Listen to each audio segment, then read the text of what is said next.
quisiera pedirle que me regale su Biblia. Traductor del momento.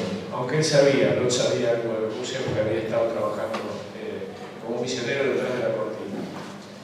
Y le dijo, mire, es la Biblia que me regalaron mis padres, tiene un gran valor para mí. Entonces la mujer, sin dudar, le dice, bueno, pero usted tiene posibilidad de comprarse otra, yo no tengo. Bueno, pero ¿sabe qué pasa? Efectivamente, para mí es muy valiosa esta Biblia. Dice, usted puede tener otra, yo no. Y con dolor, pero con convencimiento, le entregó la Biblia a esta señora que estaba sentada ahí en el primer banco. Pero la sorpresa de él fue que a los pocos minutos la mujer estaba empezando a cortar hojas de la Biblia. Entonces se fue y le preguntó, ¿y por qué está haciendo eso? Dice, no, porque quiero entregarle un libro de la Biblia a cada uno de mis amigos. Entonces no dudó en despedazar la Biblia para entregarle un libro y de esa manera todos compartir su lectura. No se nos cruza por la cabeza, pero esto todavía en el mundo hay lugares en donde realmente se hace muy difícil poder tener una Biblia, leerla, compartirla, reflexionar. Así que valoremos lo que tenemos. Me toca decirles que hoy tenemos un privilegio muy especial de tener un especialista en la Biblia. Nosotros podemos hablar de la Biblia, pero la persona que les voy a presentar realmente tiene mucha más autoridad para hacerlo. Alfonso Ropero, que es quien nos acompaña esta mañana, es un escritor, filósofo, pensador e historiador español, quien a su vez es el director de una editorial muy grande como Escribe. Él tiene másters en el St. Anselm en Canterbury College y en St. Alwyn House University, ambos de Oxford, Inglaterra. Ha sido fundador y pastor durante 20 años de la Iglesia Evangélica de Tomelloso, en Ciudad Real, España. Ha dedicado casi 3 décadas a la enseñanza de la historia del cristianismo y a la historia de la filosofía. Sus investigaciones se han plasmado en un buen número de libros, ensayos y conferencias. Ha publicado estudios bíblicos y teológicos en revistas especializadas y ha dado conferencias y seminarios en varios países de Europa y de América. Como escritor, ha sido galardonado con varios premios literarios, el de narración Félix Grande y de periodismo Francisco Martínez. Ha editado las principales obras de los padres de la Iglesia, por ejemplo, Grandes Autores de la Fe, que tiene 13 volúmenes, y también los comentarios y sermones de Lutero al Nuevo Testamento, comentarios de Lutero, 8 volúmenes. Ha escrito también Introducción a la Filosofía, Filosofía y Cristianismo, Historia de los Mártires, y en la actualidad, y esa es una de las razones por las cuales visita nuestro país, ha sido uno de los redactores del gran diccionario enciclopédico de la Biblia, más de 1000 páginas, premiado como el mejor libro en español por CEPA en el año 2013. Alfonso va a tener una apretada agenda que incluye entrevistas y disertaciones en Buenos Aires, Rosario y Mendoza, así que para nosotros es un verdadero privilegio que nos acompañe en nuestra iglesia y que nos traiga la predicación. Muchas gracias, Alfonso. Gracias por invitarme, sin conocerme, y ha dicho un dato que, bueno, hace falta un dato, para mí importante. Soy español, pero concretamente manchego, de la tierra de Don Quijote. Y pues me alegró mucho ver el otro día aquí un monumento dedicado a Don Quijote, saliendo así un bloque de mármol, ¿no? La mitad del caballo, la mitad del cuerpo, y la mano lleva una espada en lugar de una lanza. Y puesto a pensar, hay un cantante de aquí de ustedes que me gusta, que es León Gieco, y él tiene una canción, ya no hay locos, se acabó aquel hidalgo, aquel caballero de la Mancha. Pero yo pienso que sí sigue habiendo locos en el mundo, necesitamos locos, y los cristianos somos parte de ese mundo de locos que creemos en un mundo de justicia, de verdad, de rectitud, de conciencia. Y además el monumento lo dice bien, el Quijote sale de la roca, los cristianos somos de la roca que es Cristo, y en la mano empuñamos la espada, que es la espada de Dios, la Escritura. Entonces, qué bien estar en las iglesias que intentamos que no solo somos un pueblo de personas irreligiosas, burguesas, que nos interesa la buena costumbre. No, queremos realmente cambiar el mundo. Queremos una sociedad mejor, como hizo Don Quijote, luchando ahí contra fantasmas, quizás no se imaginaba, pero ahí estaban, ese mundo que imaginó Cervantes.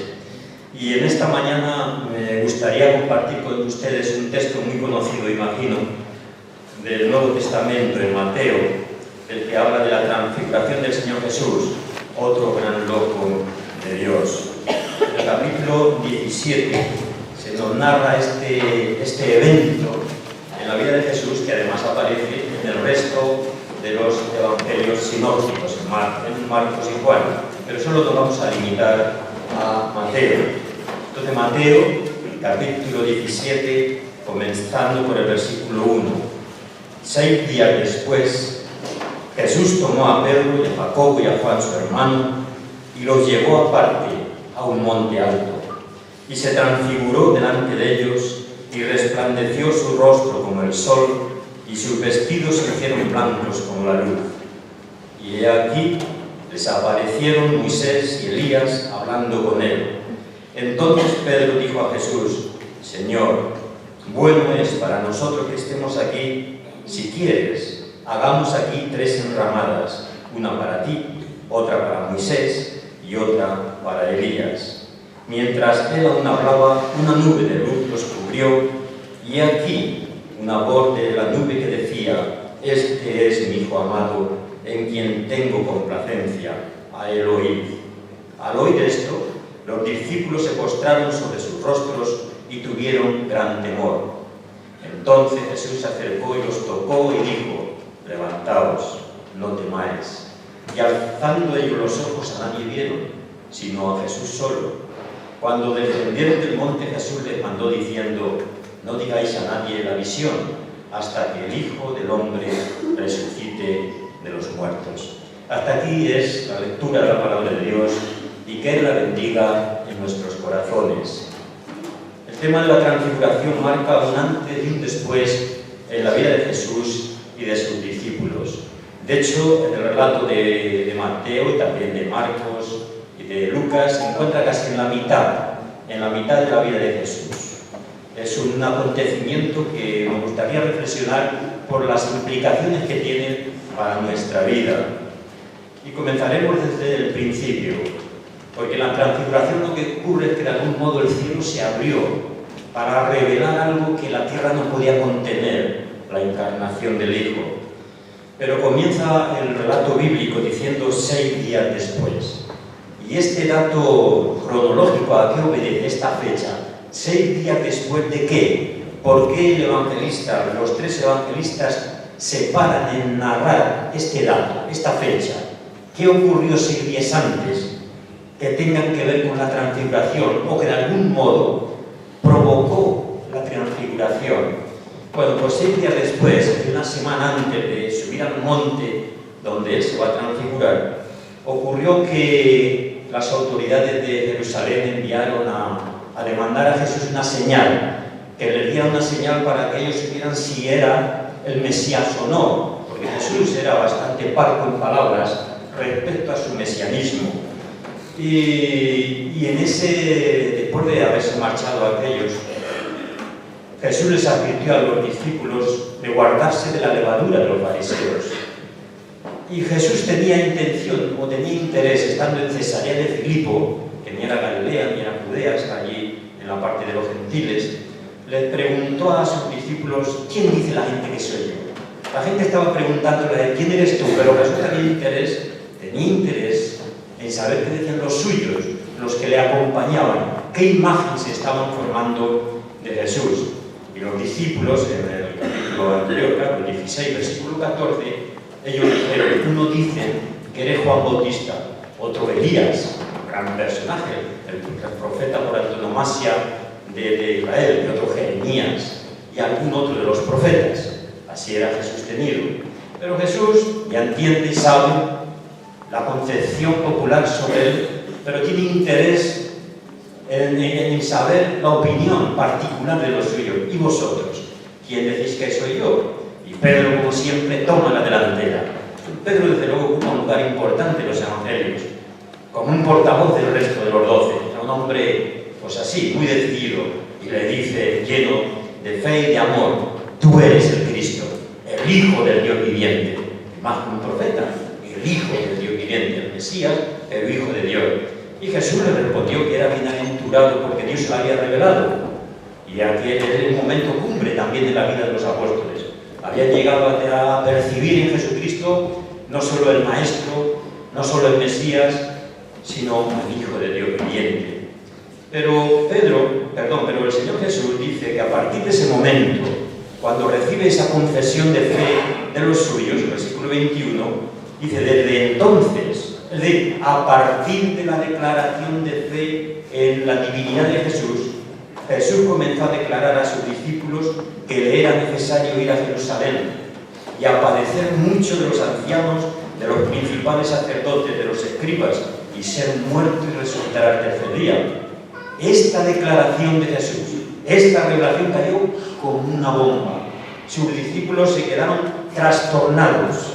El Hijo de Dios iba a ser rechazado por las autoridades de Israel. Y Jesús no deja a nadie libre. Ancianos, sacerdotes, principales escribas, le van a entregar y le van a matar. Y por eso la reacción primera de Pedro, cuando oye esa noticia, que superó sus expectativas, que le dejó desarmado en sus creencias, dice que tomó a Jesús aparte. Imagínense ustedes a Pedro, el discípulo, tomando al maestro allá en un rincón, como cuando queremos nosotros llamar la atención de una persona, que no se entere los demás, y lo llevamos ahí aparte porque le queremos decir alguna palabra de aviso, de reconvención o alguna advertencia. Y Pedro, dice, le tomó aparte y comenzó a reconvenirle, empezó a reprender. El discípulo reprendiendo al maestro. Señor, tengo compasión de ti, en ninguna manera te acontezca. Pedro no podía entender que el Hijo de Dios, el Cristo, el Mesías, iba a morir, iba a terminar su vida como un fracasado. Ciertamente Jesús habla de su muerte, también de que iba a resucitar. Pero esto es como cuando dicen, tengo dos noticias, una buena y una mala, ¿cuál quieres primero? Si nos dan primero la mala, la segunda, aunque sea buena, ya no lo digo, porque el mal tiene tanta fuerza que ya la mente, los sentidos, nos los nubla. Y ellos no oyeron eso que iba a resucitar, solo oyeron que iba a ser rechazado y que iba a morir. Y entonces Pedro, no debemos echarle en cara que actuó malamente, un buen amigo. Pedro era un enamorado de Jesús, y yo creo que le consideraba un íntimo. De hecho, formaba parte del círculo íntimo de Jesús, como Juan. Y cuando uno ama a un amigo, ¿cómo uno hace todo lo posible para evitar una desgracia? Si alguno de nosotros va a hacer un viaje y de algún modo otro sabe que en mitad del camino pues puede ocurrir algo que le secuestren o que haya un accidente, no evitará por todos los medios que no realice ese viaje. Por amor. Pedro lo hace por amor. Pero a veces nuestras mejores intenciones y nuestros deseos están en conflicto con la voluntad de Dios. Y por eso el Señor Jesús tuvo que ser duro con sus discípulos. Quítate delante de mí, Satanás, me eres tropiezo. Pedro tenía las mejores intenciones, como a veces nosotros, y planeamos cosas, incluso para la iglesia, pero no tenemos en cuenta el plan divino. A veces puede parecernos duro, exigente, pero es el plan divino, la voluntad de Dios que hay que cumplir. Y Jesús se vio a lo largo de su ministerio siempre tentado con tropiezos desde ya el inicio, desde el bautismo, cuando el Espíritu lo lleva al desierto, que viene el tentador y le presenta distintas maneras de ser el Mesías, mostrarse con el poder, mirando estos reinos de la y me adoran, lánzate del pináculo del templo y los ángeles te presentarán como el enviado de Dios, etc. Y tienes hambre, convierte el pan, las piedras en pan, y eran tentaciones para que Jesús, dimitiera o fracasara en el ministerio del Salvador que iba a pasar por el rechazo, por el dolor. Porque la teología del dolor de Dios todavía no asumimos lo que supuso en su día. De hecho, en Japón, en los años 70, Kazuo Kitamori escribió un libro que se llama así, La teología del dolor de Dios. Era un hombre que había experimentado la nación, la bomba, Hiroshima, Nagasaki, Pavón tiene una experiencia de dolor tremendo, era luterano y estudió este tema y como un tema profundo, porque a nosotros nos gusta hablar de Juan 3:16, de tal manera amó Dios al mundo, pero ese amor de Dios sigue diciendo que es el que entregó a su Hijo, y para Dios entregó a su Hijo no como un mensajero celeste intocable, lo entregó para morir, lo entregó para sufrir. Es decir, que el amor de Dios pasa por el sufrimiento. Estaba en su plan, Isaías 53 de los profetas, pero ellos no lo veían, porque el ser humano, cuando piensa en Dios, siempre piensa en términos de poder, de soberanía, de inmunidad al dolor, pero ese no es el Dios cristiano. Y además a todos nos gusta seguir a líderes con éxito, poderosos, respetados por las autoridades, y a ellos les hubiera gustado que Jesús fuese un alguien allí en el palacio de Herodes o en el templo. Pero Jesús no buscó nunca esta manera de redimir al mundo mediante el poder, y por eso queda aberrante a veces que en las iglesias haya la llamada teología de la prosperidad o del éxito, cuando la corona sin diadema va a pasar siempre por la cruz.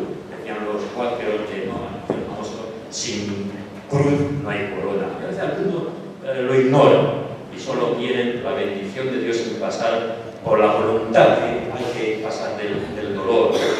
Y claro, los discípulos estaban tan contentos, y todos sabemos, ¿no?, lo que pensaban de Jesús, si Él es el Mesías, se estaban hasta repartiendo los puestos principales en el reino de Dios. Seguir a un líder sin éxito es, bueno, toda una prueba. Nosotros seguimos al Señor Jesús porque ya la cruz la vemos desde la perspectiva de la resurrección, pero quizás si hubiésemos vivido los días de la carne de Jesús, también nos hubiéramos quedado desconcertados por esta declaración. Y a raíz de esta revelación, pues, es cuando viene ese 6 días después. Jesús los dejó allí 6 días, en donde ellos debatirían qué ha querido decir, qué es lo que... Yo creo que ni le daría un crédito a la palabra de Jesús. Tuvieron 6 días donde nos podemos imaginar las cavilaciones que tuvieron unos con otros, las conversaciones, los desalientos, porque había sido un golpe duro, un golpe que ellos no sabían cómo administrar. Y es en este contexto, de ese desánimo, de ese desaliento, de esa turbación, que va a ocurrir la transfiguración. Va a ocurrir como la respuesta gráfica que Dios va a dar a sus discípulos desanimados. La transfiguración es una experiencia anticipada de la resurrección. Jesús va a morir, pero al tercer día va a recibir el cuerpo glorioso que ellos van a ver anticipadamente en el monte de la transfiguración. Pero 6 días, los dejó 6 días, y esto a mí me enseña en la práctica. También todos tenemos dudas, tenemos 6 días, que es curioso, son los días de la semana, en donde pues nos vienen malos pensamientos, tenemos que tratar con la gente en el trabajo, en los estudios, en la vida cotidiana. A veces el esposo, la esposa, los hijos traen problemas y te crean dificultades hasta de fe, y no digamos ciertas personas maleducadas o agresivas, personas que no respetan y que te gustaría cogerlos así del cuello y darles un coscorrón contra la pared. 6 días. Y Dios nos deja que tengamos esos momentos, que nos desahoguemos, que estos problemas veamos la grandeza y cómo nos opriman. Él nos viene así como una varita mágica ante nuestras dificultades, como el papá que ve al niño que llora y enseguida estás allí ya consolándolo. Dios respeta también nuestras turbaciones, respeta nuestras complejidades, nuestra perplejidad ante lo que nos rodea, ante un mundo pues cada vez más dominado por la codicia, el afán de poseer, la persona convertida en un instrumento de producción, la falta de dignidad, la corrupción de nuestras élites políticas aquí en Argentina, pero también en España, también en Estados Unidos, en todos los países. Todo eso nos duele. Tenemos 6 días para pregar con el mundo, pero qué hermoso pensar que hay un 7º día. Y esto me recuerda a 1 Corintios 10:13. Fiel es Dios, que no os dejará ser tentados más de lo que podéis resistir, sino que dará también juntamente con la tentación la salida para que podáis soportar. El creyente, si está pasando un problema, no se preocupe. Bueno, Dios nos está probando, nos está llevando a la madurez, pero que sepamos eso, que después de esos 6 días de angustia, de dificultad, de turbación, siempre hay un séptimo día. Él nos da una salida para que podamos soportar. Y eso es lo que va a hacer la transfiguración. La transfiguración le va a dar un empuje a Pedro, a Juan, a Andrés. El texto es bonito en este sentido. Y el 6 días para mí también tiene otro sentido, no bíblicamente, pero sí se aplica.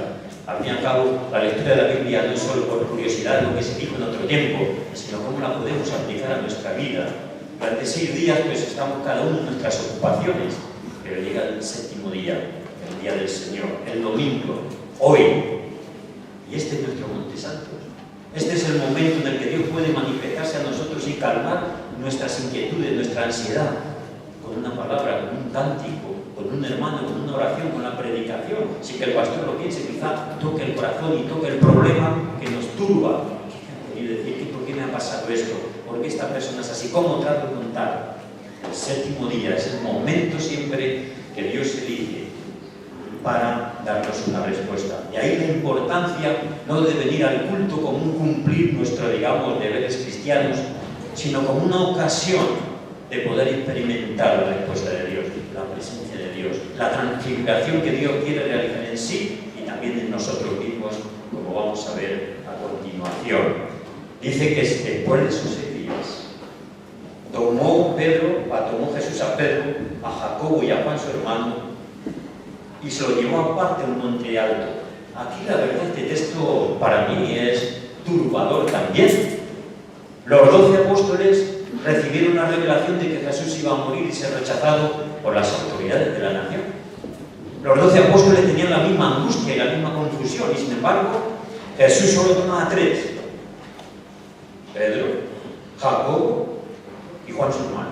¿Por qué estos 3? Y el resto, los otros 9, no tenían el mismo derecho y la misma necesidad de recibir ese consuelo de Dios, esa luz, esa nube, esa voz del Padre, reivindicando al Hijo. Es más, podemos preguntarnos que parece un acto de egoísmo. ¿Por qué no se llevó a todos? Lo había hecho en tantas ocasiones, en el milagro, la alimentación de los 5.000, en la pesca milagros, estaban todos presentes, pero aquí se lleva a 3. Incluso podríamos pensar que Jesucristo, o Dios, es un poco injusto, ya te lo pensamos, en nuestra vida, que parece que con nosotros nos ha como relegado, nos deja en un segundo plano. Pensemos en lo que ocurriría o lo que pasaría por nuestra mente como miembros de esta iglesia si el pastor hace una actividad y no solamente que no nos da importancia, sino que nos relega, nos olvida, habla con unos cuantos y los demás ahí. Bueno, pues la iglesia tendría los días contados. Empezaríamos, como pastor lo sé, pensamiento de que a mí me marginan, aquí hay favoritismos, hay marginados, hay personas que son, reciben el primer puesto y a nosotros nos ignoran. Repito, esa iglesia entraría en una espiral de murmuraciones, como dice Pablo, una raíz de amargura que terminaría con la congregación, porque no hay nada que más nos duela en el mundo que la gente nos dé de lado, que parezca que no contamos, que ante los demás, al otro lo saluden afectivamente y tú, ahora, y ahí estás.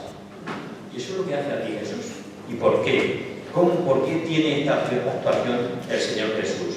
Bueno, yo entiendo, y es normal que nos ofendamos, porque el ser humano además tiene una gran capacidad de ofender, de saltarse sobre los demás, de pequeñecer a la gente. Somos así. El amor propio cuando se hiere es muy doloroso. Pero lo primero que tenemos que reflexionar para entender la actuación de Jesús en nuestra vida es que estamos en la obra del Señor. Y Él es soberano. Y Él toma la iniciativa, porque Él conoce los corazones y los tiempos. Jesús escoge a las personas indicadas en el momento apropiado. Desgraciadamente, y aquí hay una lección también, en las iglesias hay gente que se impacienta y hay gente que se adelanta a los ministerios porque tienen un concepto muy alto de ellos mismos y se encumbran, suben al monte porque tienen la visión de ganar el mundo para Cristo y tienen proyectos y convencen a los hermanos de que ellos casi deben ser aupados y elevados a lo más alto de alto puesto de responsabilidad en la Iglesia, por esa visión que tienen, pero el verdadero mismo es su yo, su ego, que es tan grande, tan lleno, que a la gente a veces lo confunde con la voluntad de Dios. Y no buscamos la dirección de Dios en quién ocupa o no un puesto de responsabilidad en la Iglesia. A veces se da el puesto a aquel que parece, bueno, que es el más atrevido, el más audaz. Y olvidamos que Jesús es el Señor de la Iglesia. Y eso trae a veces desgracia en la Iglesia. Hay mucha gente que como ha subido él, se ha encaramado, lo que en España llamamos un trepador, se ha encaramado en un puesto de responsabilidad, como no fue subido a lo alto por el Señor, no fue el Señor el que lo elevó, sino él el que trepó, pues trae desgracia a la Iglesia, que cae en un pecado, o cae en ideas rarísimas, y trae descrédito a la Iglesia, porque no se buscó que también en aquellos que han de ocupar puestos de responsabilidad en la Iglesia, no son ellos los que tienen que ser elevados, sino que tienen que ser ocupados o tomados de la mano por el Señor, porque si no habrá caídas y desgracias. Jesús ya lo avisó, pero a veces nosotros entendemos todo muy democráticamente, pero en la Iglesia no es así. Mateo 23:12, el que se enaltece será humillado, y el que se humilla será enaltecido. Porque cuanto más alto subimos, mayor puede ser la caída. Por eso, en la Iglesia lo que debemos buscar en todo caso es estar dispuestos para que el Señor nos utilice. Y en el tiempo preciso, en el tiempo escogido por Él, nos tomará de la mano y nos llevará al lugar que nos corresponde. Y no debemos tener envidia porque de momento este hermano o el otro hermano están ejerciendo un ministerio que parece más importante que otro, ¿no? Están ejerciendo el ministerio para el que Dios nos ha llamado, si ciertamente se han puesto en la voluntad de Dios. No debemos tener celos. Es más, no está uno en el pastorado porque sea mejor que otra persona, bueno, yo así no lo veo, porque el pastor está tan sometido a presiones, dudas, angustias, vacilaciones, que otra persona. La verdad es un ministerio para mí difícil, solitario en ciertas ocasiones. Por algún motivo, Pedro, Jacobo, Juan, Santiago formaban parte del círculo íntimo de Jesús dentro de los 12 apóstoles, pero esto no significa que Jesús no prestara atención al resto. Él los amaba igual, pero Él es soberano en la Iglesia y deberíamos pues tener mucho cuidado en dejar que sea Él quien elija y quien haga las elecciones para así evitar males mayores y sucesos vergonzosos. Ahora, los que son de tendencia calvinista, yo me he educado en iglesias calvinistas, pues eso nos gusta mucho, es que Dios es soberano y puede hacer lo que quiera. Bueno, pero eso tampoco es cierto. Dios es soberano, pero no es caprichoso. No es un déspota oriental, a ti te tomo, a ti te dejo. Dios actúa siempre, no por capricho, sino conforme a una sabiduría que nos supera. Y eso nos debe animar a estar en la Iglesia en un espíritu de paz y de armonía. Dios tiene en cuenta nuestra humanidad y sabe a quién le puede dar un cargo y a quién no puede dárselo. Y como alguien ha dicho, estos 3 discípulos son los 3 que mayor resistencia ofrecieron a Jesús cuando Él habló de su destino doloroso. Es decir, que Pedro, Juan y Santiago no eran precisamente los más fuertes de los apóstoles, eran los más débiles. Eran los más débiles. Y si Pedro llega a ser una roca es porque Cristo lo tomó de ellos. Satanás os ha pedido para zarandearos como a trigo, pero yo he rogado para que tu fe no falte. Era débil. ¿Por qué decimos que es Pedro? Es débil. Pues todos lo sabemos. Eso lo estaba mirando siempre en puesto de importancia. Pero es que Juan y Santiago, porque Juan y Santiago usaron a su madre para que le dijeran a Jesús: cuando tú vengas en tu reino, que va a decir una madre, ¿verdad? No me pongo a sus hijos, pero ponlo uno en la derecha y a otro en la izquierda. Se acordó puestos de mayor importancia, digamos, en un estado, uno al lado del otro y en medio el rey, el Mesías. Es la adaptación de la madre, no se entiende, tampoco hay que tomárselo a mal. Es así. Y esto indica que ellos tenían un concepto equivocado del reino de los cielos. Lo veían como privilegio y no lo veían como el servicio, el ministerio que va a representar ir por todas las naciones y que algunos de ellos pagarían con su vida por predicar el Evangelio. Y por eso Jesús, dice un teólogo, José Antonio Pagola, se transfiguró ante ellos porque ellos eran los que más necesitaban esta, digamos, vitamina de Dios que es la transfiguración. No voy a extenderme mucho, pero en Inglaterra visité porque se habla de Wilberforce, de que abolió la esclavitud, gracias a la escritura. Pues el pastor que animó a este hombre, a Wilberforce y a los demás, a todo aquel club que luchó contra la esclavitud, era John Newton, que era un capitán de barco dedicado al oficio más terrible y más nefasto que ha conocido el mundo, el tráfico de esclavos. Él iba a África, llenaba el barco de esclavos negros y los traía para acá, para la África. No aquí tanto porque era inglés, para las colonias en aquella época, que luego sería Estados Unidos.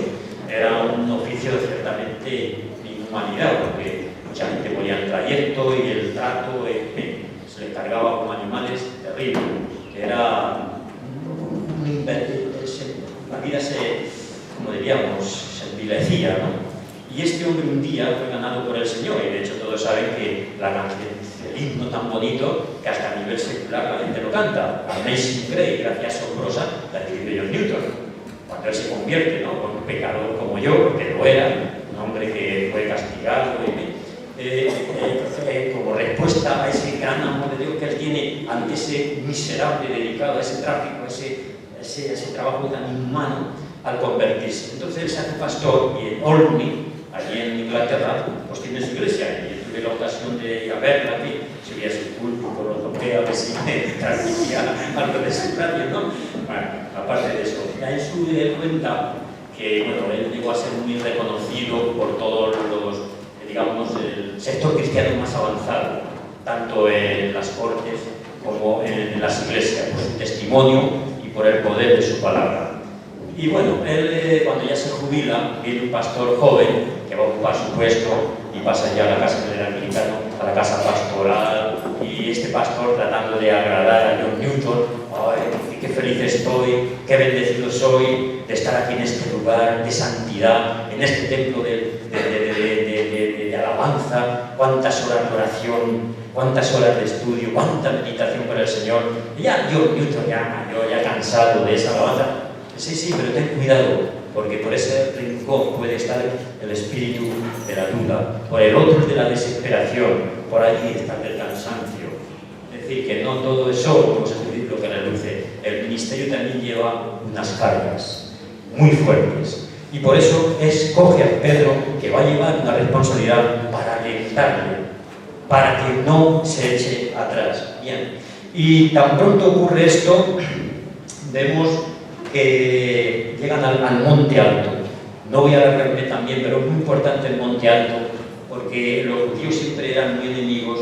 Bueno, hay quien dice que el Monte Alto era el Hermón, 2.800 metros, o el Tabor, 560, es lo de menos. No dice qué tipo de monte, es simbolismo.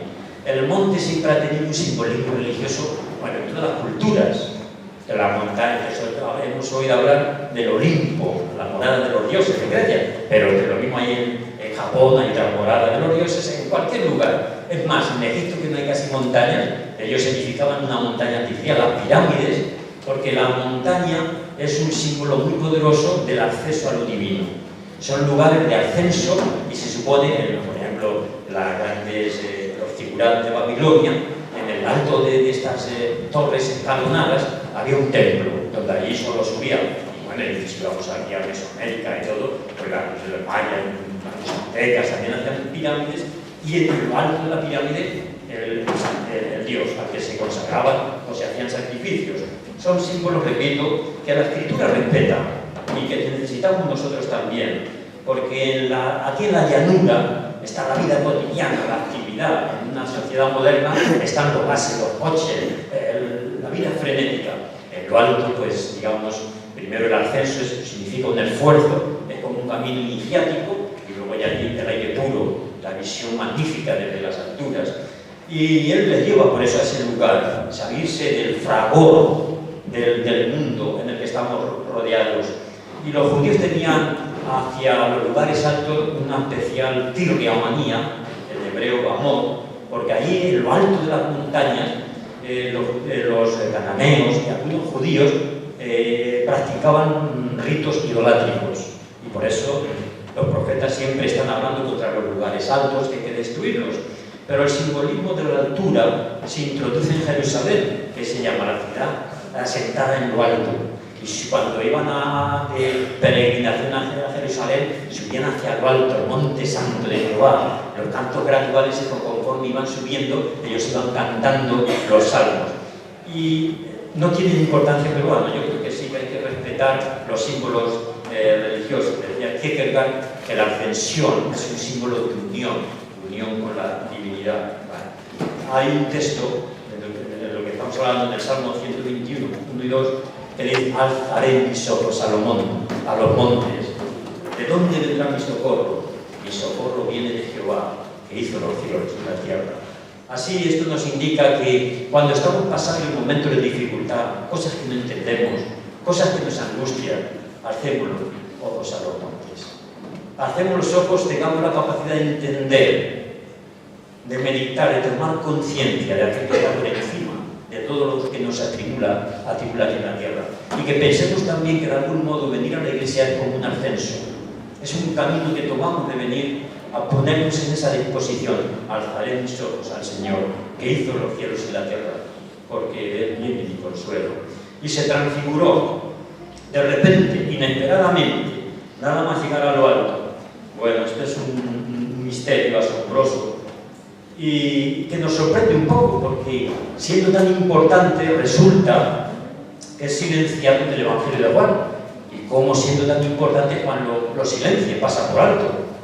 Muy sencillo, porque la perspectiva de Juan es muy distinta a los sinópticos.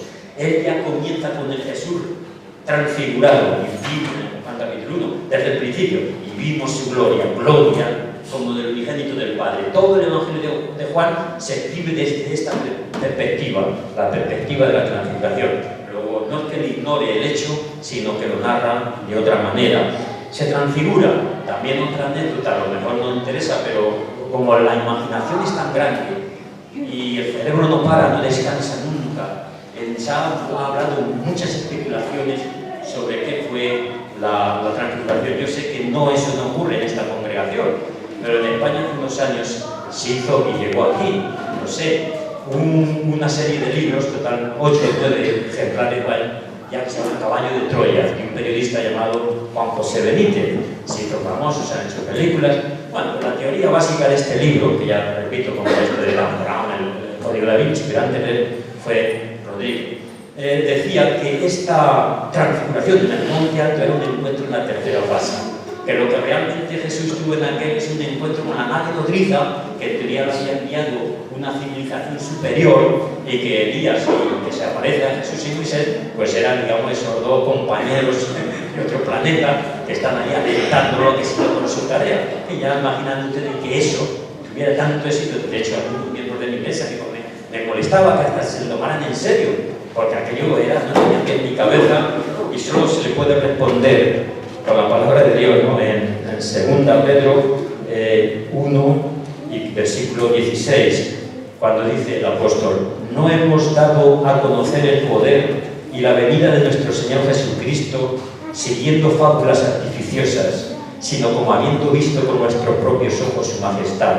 Pues cuando Él recibió de Dios Padre honra y gloria, le fue enviada desde la magnífica gloria una voz que decía: este es mi Hijo amado, en el cual tengo complacencia. Y nosotros oímos esta voz enviada del cielo cuando estábamos con Él en el Monte Santo. Cuando éramos niños en España, y a lo mejor aquí también nos regalaban, hoy ya con el electrónico distinto, pero libros para colorear dibujos, y había uno, el que más me gustaba a mí, había una página en blanco con puntos o con números, el 1, el 2, tal, así colocado en un modo raro.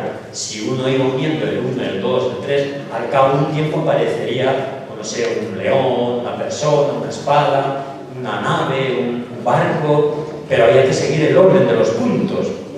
Y qué gusto daba cuando terminabas todos los números y entonces aparecía la silueta que en teoría estaba ahí escondida. Y esto lo aplico al Señor Jesús. Mucha gente une un punto 2 y son capaces de admitir que Jesús fue un gran hombre, un hombre con una humanidad tremenda, pero se quedan ahí, pueden dar otro, llega otro número, no, y se puso en fama aquí precisamente en Argentina, en Che Guevara, Jesús como un revolucionario, pero fue, él revolucionó pues la relación con Dios, creadora en espíritu y verdad, se os ha dicho, pero yo digo, madre del enemigo, cambió, pero Jesús era revolucionario, pero era algo más. Otros incluso podrían admitir que es el Mesías, pero el Mesías de Israel. Eso se admite históricamente. Los agnósticos, en la Universidad de la Complutense en España, pues está Antonio Piñero, es un gran experto en el Antiguo y el Nuevo Testamento, es un helenista, un hombre que conoce todo lo que hay que saber del griego, y admite eso, pues sí, cumplió las expectativas de Israel, pero ahí se queda.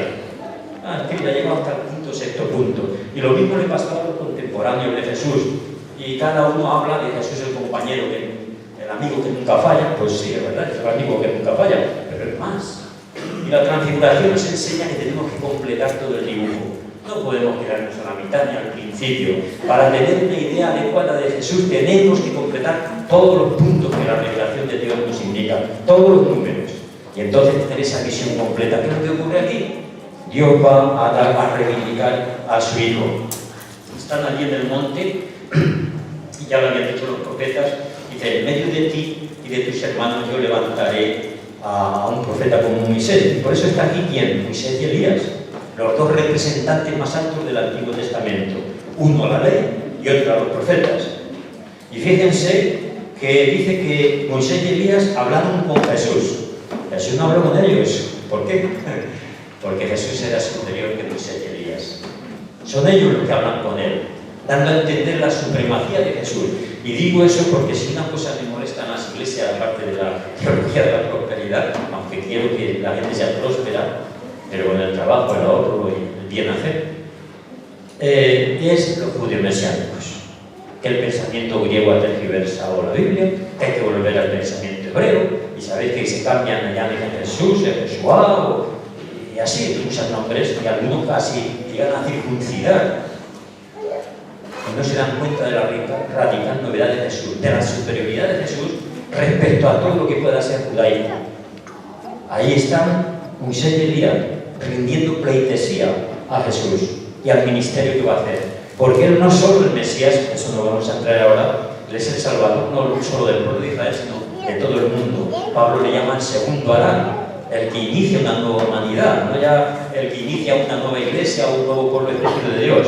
Si alguno está en Cristo, nueva criatura es, todas las cosas. O sea, Cristo es una especie de segundo creador. Lo que se perdió en la primera creación, Jesús lo restaura. Jesús supera todos los conceptos que podamos tener. Y ahí están Elías y Moisés. Y Jesús, al transfigurarse, ofrece a sus discípulos una imagen completa de su dolor, que no va a ser el final, de su sufrimiento y de rechazo. El teólogo Picazo dice, sin un Cristo glorioso en la montaña, sin el gozo de verle allí cumpliendo todo lo anunciado, culminando el camino de Elías y de Moisés, carece de sentido su llamada al seguimiento.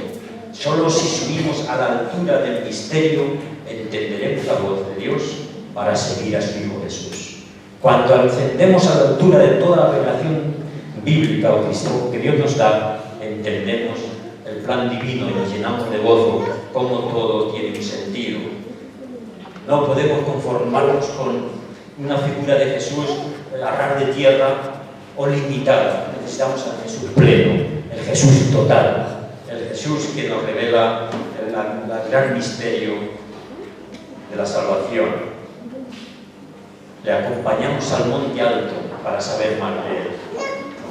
Y cuando está en el monte alto, no se dice que se ha transfigurado en un ser celeste, solo se dice que resplandeció su rostro, que no se transformó, seguía siendo tal cual es, el mismo Jesús de Nazaret, el mismo Jesús que estaba iniciando el camino hacia el sacrificio en servicio de la humanidad.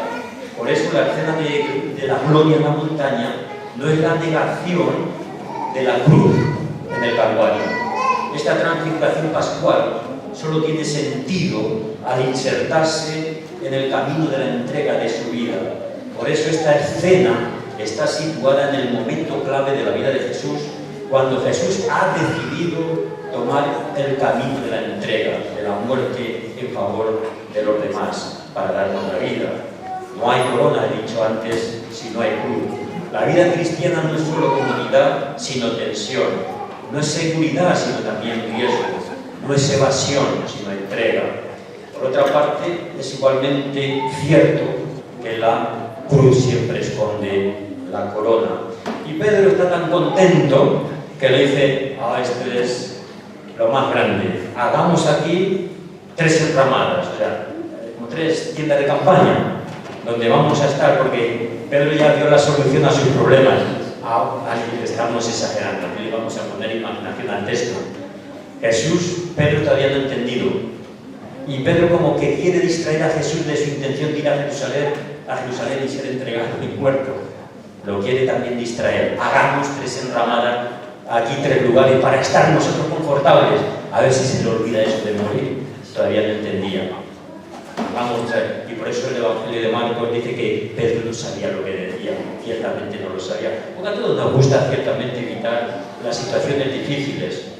Pedro está dispuesto, como siempre, a dar sus ideas, sus planes. Como los creyentes, a el mejor plan, sin pararnos a pensar si el mejor plan nuestro es el plan bueno de Dios.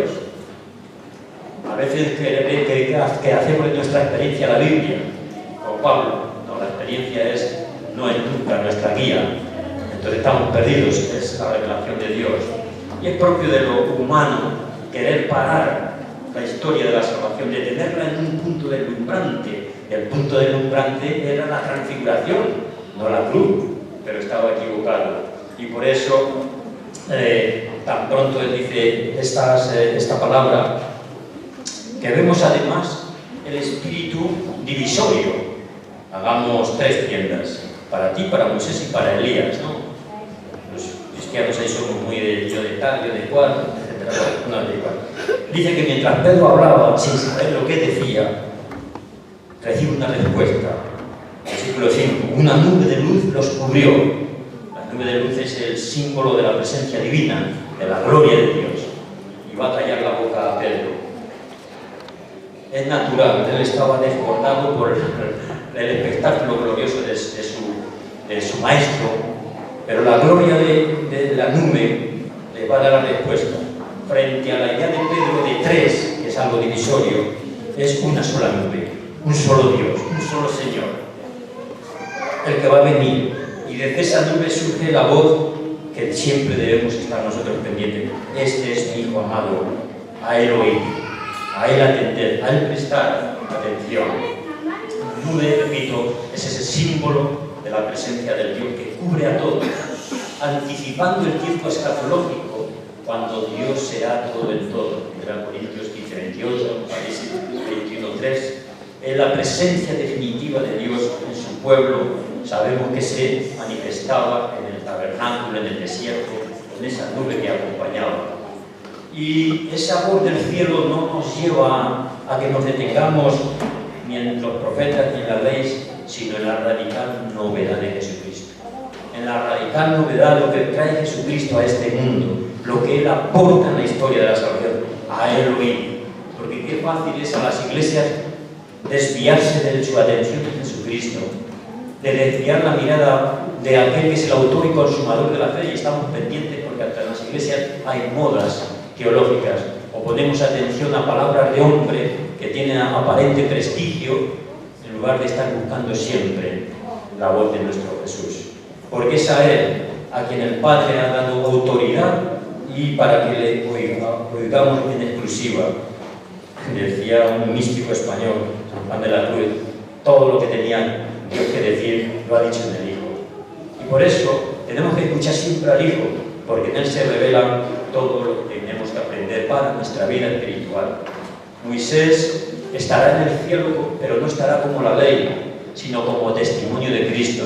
Jesús le había dicho en Juan que Moisés habló y que entonces le dio testimonio de él. Igual que los profetas, Elías estará en el cielo, pero no estará en el cielo como representante de los profetas, sino como testimonio de Cristo, porque Cristo es el centro, la suma, la culminación de la revelación. Él revela el sentido de la historia, el sentido de nuestra vida, que dice que todo ha sido creado por Él y para Él, que cuando Dios creó al hombre, imagen y semejanza, la imagen y semejanza de Dios realmente era Cristo el que se va a encarnar. Y que por eso cuando nosotros nos convertimos no solo nos hacemos religiosos, nos descubrimos a nosotros mismos en nuestra dignidad natural que Dios quiso. Imagen, ¿habrá algo más hermoso que eso? imagen y semejanza de Dios. Al nacer de nuevo lo que hacemos es recuperar la imagen y semejanza de Dios que perdimos por el pecado. Y por eso Pablo dice en Romanos 8:29 que nos predestinó desde antes de la fundación del mundo, que a los que conoció los llamó, y a los que llamó predestinó. ¿Para qué? ¿Para que sean salvos? No, para que sean hechos conforme a la imagen del Hijo. Esa imagen del Hijo destrozada, distorsionada por el pecado, la recuperamos, nos transfiguramos nosotros también. Recuperamos lo que habíamos perdido siendo como Cristo. Esas son lecciones que podemos ir sacando, pero vamos a ir terminando. Pero qué hermoso pensar que Dios no nos ve como lo que somos, barro, miseria, un nudo a veces de celos, incomprensiones, avaros, injustos, ingratos. Nos ve como lo que Dios del principio al hacernos, a su Hijo, afectos en el amado. Dios nos ama en el Hijo y quiere vernos en el Hijo, porque para eso nos ha elegido. No solo para ser miembros de la Iglesia, sino para ir transformándonos nuestro carácter conforme a la imagen de Jesús. Porque ese fue el plan de Dios desde el principio, cuando crea al primer hombre, a la primera mujer. Y aquí se cumple, a Él oír, todo lo que Él tenía que decirnos, todo lo que Él tiene que hacernos. Y pueden pasar muchos años en la vida, en mi caso 42, como creyente, y nunca uno termina, como dice Pablo, de penetrar en la profundidad, en la altura, en la anchura, en conocer el amor de Dios que excede a todo conocimiento, del Dios que quiere que tú, que yo, que nos parece un pensamiento que si no estuviera arreglado en la Escritura, diríamos que es imposible, que nosotros reflejemos la imagen del Hijo de Dios, que nosotros reflejemos la imagen de la persona más grande que ha habido en la historia, de Jesucristo. Pablo, este es el texto último, que dice que Él sufre, Gálatas 4:29, hijos míos, que sufro dolores de parto. Pablo, el varón, no tiene problemas en identificarse con una mujer, dolores de parto. ¿Y por qué sufre? Porque la Iglesia no crece, o no participa en la actividad misionera, o no ofrenda, ¿no? Que sufro dolores de parto hasta que Cristo sea formado en vosotros. Ese es el plan de Dios para nuestra vida, transfigurarnos. Él se transfigura para transfigurarnos, que lleguemos a ser nosotros también como otros Cristos, nunca como Él, pero como otros Cristos, y de algún modo la Iglesia prolonga la encarnación en la tierra, y nosotros podemos ser sus manos, su voz, sus ojos, sus pies, cuando actuamos con el carácter de Cristo, cuando actuamos con su Espíritu, porque el Señor nos bendiga a todos, a que podamos tener esta experiencia de transfiguración y podamos salir renovados, y que cada domingo sea una experiencia de subida al monte alto, donde Dios pueda comunicarse con nosotros. Muchas gracias y que Dios te bendiga.